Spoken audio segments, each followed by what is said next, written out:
Ushbu hikoyada eng og'ir zarba har doim tashqaridan kelmaydi. Ba'zan u inson eng ishonchli deb bilgan qo'lidan keladi. Bugungi voqealar aynan shuni ko'rsatdi. Mehr ko'rinishidagi yaqinlik ortida sovuq hisob-kitob yashirin yotibdi. Kechirim ortida alam turibdi. Sokinlik ortida esa portlashga tayyor bo'lgan haqiqat bor. Bu qism shunchaki voqealar ketma-ketligi emas edi. Bu har bir qahramonning ichida yashirinib yurgan, asl yuzini asta-sekin ochib bergan xavfli burilish bo'ldi. Eng dahshatlisi shundaki, hali hech kim bu o'yinning haqiqiy narxini to'liq tushunib ulgurgani yo'q. Birinchi sahna Afzal va Dildoraning uyidagi keskin suhbatdan boshlanadi. Tashqaridan qaraganda Afzal hali ham o'zini tik tutishga urinayotgan erkakdek ko'rinadi. Uning yelkalari orqaga tortilgan, qarashlari qattiq. Ammo diqqat bilan qarasa bo'ladi. Qo'llari biroz titrayapti. Ichidan u allaqachon qulay boshlagan. Dildora esa uning ro'parasida sovuq, muzdek bir ohangda gapiradi. Uning yuzida na jahl, na ko'z yosh, na afsus, faqatgina bo'shliq. Afzal bolalariga yaqinlashishga urinadi. Ularni yo'qotmaslik uchun har bir mayda harakatni tutib oladi.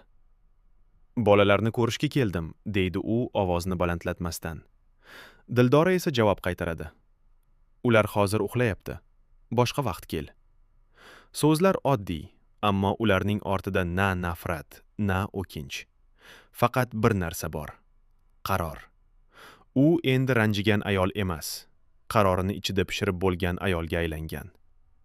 Afzal eshik oldida bir necha soniya to'xtab turadi. Uning ichida bir narsa yirtilib ketayotgandek. U biladi, agar hozir chiqib ketsa, qaytish oson bo'lmaydi. Lekin nima deyish mumkin? U tushunmayapti. Bu oila endi huquq bilan emas, ishonch bilan saqlanadi. Ishonch esa undan ancha oldin chiqib ketgan. Ikkinchi sahna.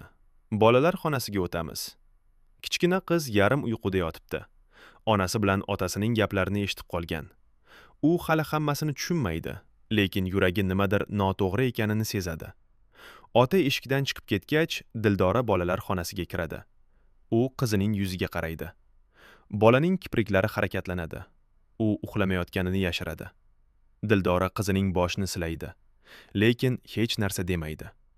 Ona va qiz o'rtasida so'zsiz bir narsa bor.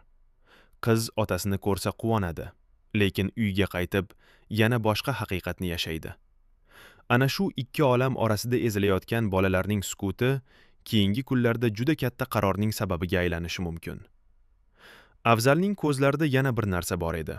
Kechikib qolgan pushaymon.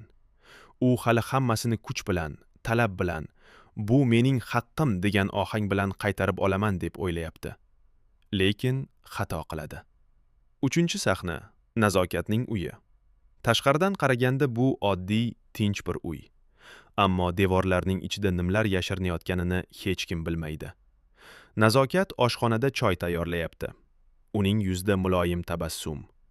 Qaynonasi yonida o'tirib boshqa narsalar haqida gapiryapti. Nazokat esa indamay, silliq harakatlar bilan piyolarni joylashtiryapti. Uning qo'llari ustalik bilan ishlaydi, lekin ko'zlarida boshqa bir narsa bor. Uzoq bir fikr, hisob-kitob. Qaynonasi kelining juda yaxshi bo'lib qoldi. Qo'limdan kelganini qilyapman deganda, Nazokatning lablaridagi tabassum bir lahza qotib qoladi. Keyin yana davom etadi. Ammo o'sha bir lahza hamma narsani aytib berdi. U muloyim, itoatkor, hatto shukr qilayotgandek ko'rinadi. Lekin ichkarida u allaqachon qaror qilib bo'lgan. Boylikka tikilib qolgan ayolning ko'zida faqat havas bo'lmaydi. Ba'zan qasos ham bo'ladi. To'rtinchi sahna Seyf ochilgan xona. Bu qismning eng kuchli va eng dahshatli sahnasi.